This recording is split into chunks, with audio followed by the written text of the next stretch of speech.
This is that bread which came down from heaven. Not as your fathers did eat manna in the wilderness and are dead. He that eateth of this bread shall live forever. Kumusta mga kapatid? Ako po si Elder Abonado.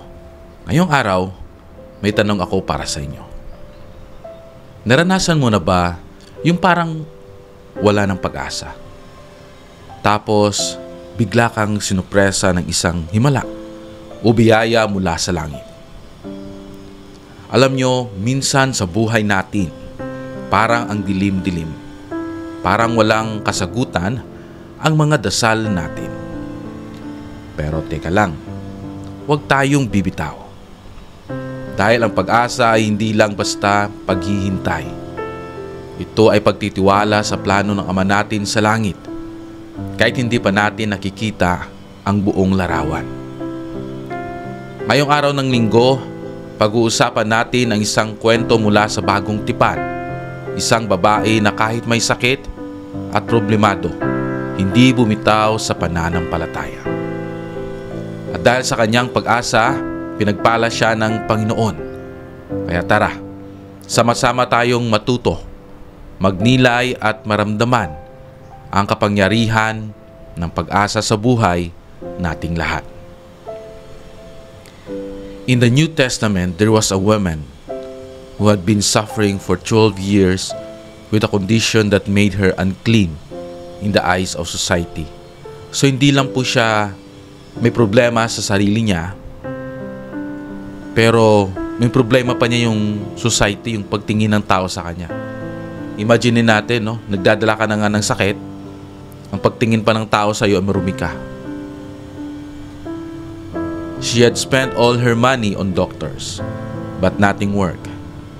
She had lost almost all hope, but she believed that if she could just touch the hem of Jesus' robe, she would be healed.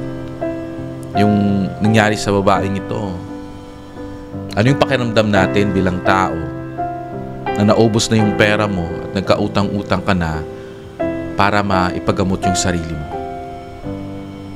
Yung pakiramdam na wala na nga tayong pera, naubusan na ng pera, and the same time, the only hope na meron ka is yung pananampalataya mo sa Diyos. Nasabi nga ng babaeng ito, kahit na mahawakan ko lang, no, yung robe ng Panginoon, igagaling ako. Ganun kalakas ang kanyang paniniwala. Kasi nasubukan niya na lahat eh. Doktor, no, halos iba't ibang doktor, naubos na nga yung pera niya.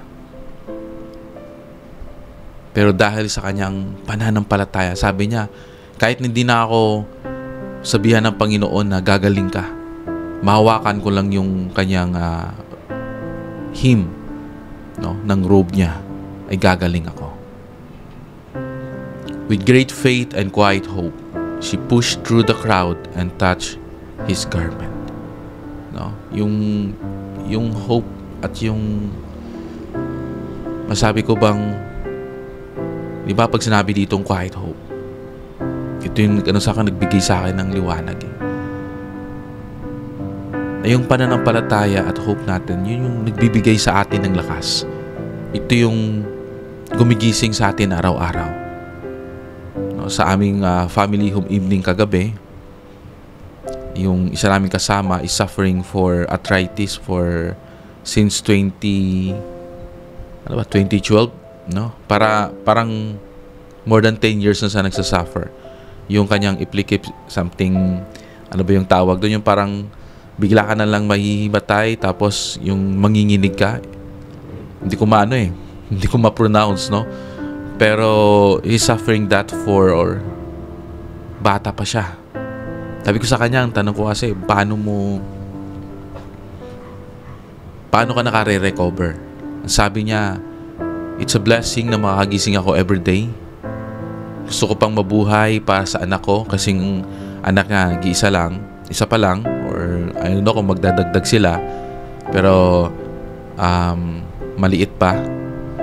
Siguro nasa 6 years old or 7 or 6, gano'n, no? Sabi niya gusto niya pang makitang mag-young man, mag-serve ng mission, makapag-asawa sa templo, and hopefully, sabi niya, makakita pa ako ng mga apo ko.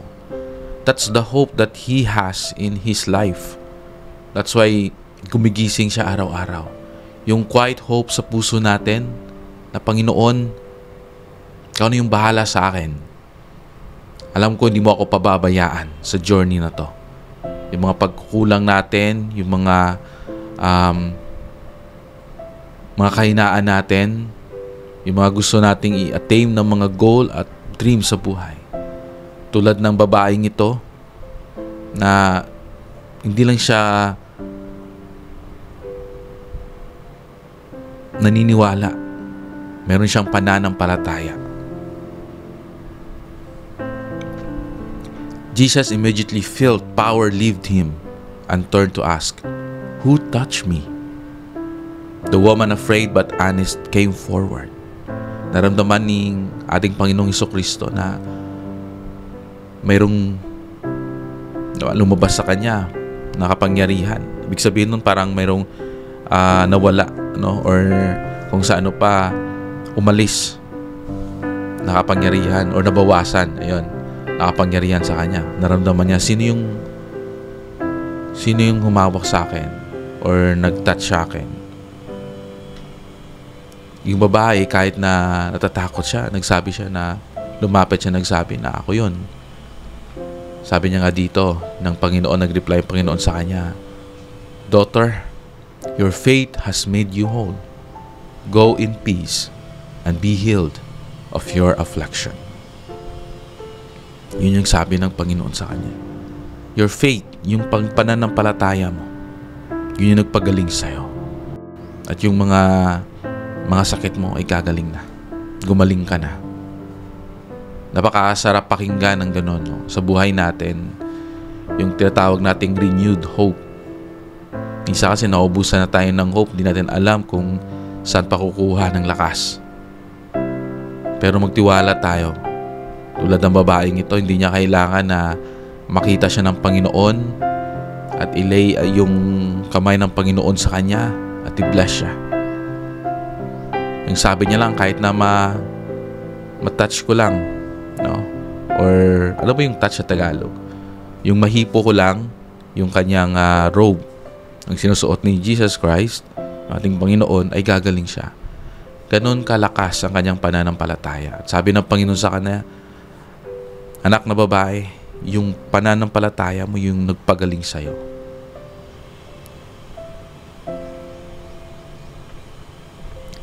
Sa ating panahon ngayon, marami tayong mga struggles dahil sa sakit. Hindi lang sakit. Meron tayong financial hardship. Ito yung poverty. Diba? Yung sa Pilipinas, sa atin, maraming mga paghihirap, kahirapan. Pero kahit na yung mga trabaho kami, diba? Yung kahit na employed kami, kulang, no? Actually, pumunta ako kahapon sa school, talagang dala-dala ko lang yung pera. Sabi ko sana magkasya. Tapos yung sumakay ako sa bus, yung pamasahe, 15 pesos. Akala ko kung aircon, sabi ko kahit 25 pesos okay lang. Kasi malapit lang naman yan, doon ako sa pagpunta doon, kailangan pa ng mahabang biyahe sa bus. Pagbaba ko, tapos sakay ako ng 3 rides papunta pa doon sa mismong school, no? Malayo siya. And instead of 15 to 25, sabi ko, dito na ako sakay sa aircon na bus kasi nagmamadali ako. Pag-upo kong ganon, nang tinikitan ako, yung nakalabas sa ticket, sabi niya, 65 lang sir. Sabi ko, 65? Sa isip ko ba? Sabi ko, 65? Sabi ko, akala ko 25 lang yung budget ko. Sabi ko, 65. Lingko, sabi ko, mga 40 pesos, makakabalik na ako nito, no? Sa mga jeep, no? So, yun, di ba? Kahit na kami, lahat tayo halos dito sa Pilipinas, maliban sa iba na we are struggling in financial hardship. Di po ba? Emotional pain. Marami sa atin, sabi ka ng isa, alam nyo ba, yung ka-office niya daw, kasi I'm sharing this last night sa family home evening din namin, sabi niya, merong anak yung ka-office mate ko, kinuha lang yung cellphone ng anak niya. Actually, parang pumunta sa office sa government. Hindi ako familiar masyado, pero parang the family are asking for burial help. There's something burial na sa ewan, basta regarding sa burial, no? Pero doon ako nagbigyan ng tuon na sabi kasi yung member natin, nagtanong na, bakit napakabata pa nang namatay? Parang na-curious lang siya kasi 13 years old. 13 years old. Diba? Yung anak ko, 12 eh. Yung panganay ko, lalaki. Sabi niya, 13 years old. Bakit maagang namatay yung anak niyo? Sabi ng nanay, no? Kinuha ko yung cellphone ng anak ko. And after that, pumunta siya sa CR. Hindi ko alam. Basta yung story is, andun daw sa CR at nag-suicide. Yung self-worth ng tao ngayon at ang self-value niya, hindi nila naintindihan, especially pag wala silang gospel ng Jesus Christ regarding if membro ka o hindi ka membro ng simbahan. Ganun katindi yung challenges sa ating panahon ngayon. Imaginin po natin, mga minamahal kong mga kapatid, yung anak, kinunan na ng cellphone ng nanay, nagpakamatay na. Sabi ng member, ma'am, hindi mo kasalanan yan. Huwag mong sisihin yung sarili mo. Ginawa mo lang yung dapat. No? Both of you ng anak mo nasa situation. And parang kinomfort niya yung nanay. No? And lahat if we are parents, maapektuhan tayo. Kasi nanay din kayo, tatay ako. Mga tatay ng tahanan at nanay ng tahanan. So, or uncertainty. No, hindi natin alam. Marami tayong mga nag-overthink tayo. Iniisip natin, mga worries natin in the future. Ano kaya kakainin namin bukas? Paano kaya mapag-aral yung anak ko? No? Kaya next year, mag-high school na to. Next year, magka-college na. Saan ko kukunin yung matrikula nito? Marami tayong mga worries. Especially sa Pilipinas. No? Yung pinaka-worries natin, hindi yung mga yung worries natin talaga is financial. Ang pangalawa is emotional pain. Ito yung dahil nga sa financial na problema natin, bumabaling tayo sa mga material na bagay pag di nila alam yung ginagawa nila. And then, pag kinuha yun, especially social media, and then, yun na yun. Diba? So, maraming struggles. Kailangan magkaroon tayo ng foundation sa ating Panginoon. Pananampalataya at renew natin yung hope natin. Like the woman in the story, we may feel forgotten or tired. Akala natin kasi imagine natin na 12 years na yung babae nag-suffered. No? Parang dinudugo siya. Diba? Imagine natin paano siya makakapag-survive. Diba? Anemic na yun eh. Napaka-weak mo kasi dinudugo ka. And akala niya nalimutan na siya at napapagod na rin. Tayo ganun din eh. Yung mga nangyayari sa buhay natin, minsan pag nakaupo na tayo mag-isa o nakasakay tayo sa bus o nagtatrabaho, sabihin natin parang nakakapagod na, no? Parang nakalimutan na ako. Pero as we pray earnestly to our Heavenly Father, asking Him for help, tutulungan niya tayo. But hope is trusting in God's timing and believing in blessings yet to come. Yung hope o yung pag-asa, umaasa tayo, nagtitiwala sa panahon ng Diyos, hindi sa panahon natin. Darating talaga yung pagpapala niya. Sometimes, yung kagalingan, biglaan. Magulat lang tayo, bigla tayong gumaling. Other times, it comes slowly or in unexpected ways. May mga pagkakataon na mabagal. Or meron din minsan, di natin ina-expect, may tutulong sa atin. Yung sa akin, talagang sabi ko, God, ikaw na yung bahala. Kasi, di ko po alam ngayon if saan ako kukuha ng financial support. I've been in church, but unfortunately, yun, basta. But I have hope na God will provide. Sabi ko, I know you will provide unexpectedly. But if we hold on to our faith, magtitiwala lang tayo at mananampalataya, darating talaga yung blessings. If they come in the form of strength, sa lakas. If they come in form of peace in mind or new understanding, in the end, darating talaga yung tulong galing sa Diyos.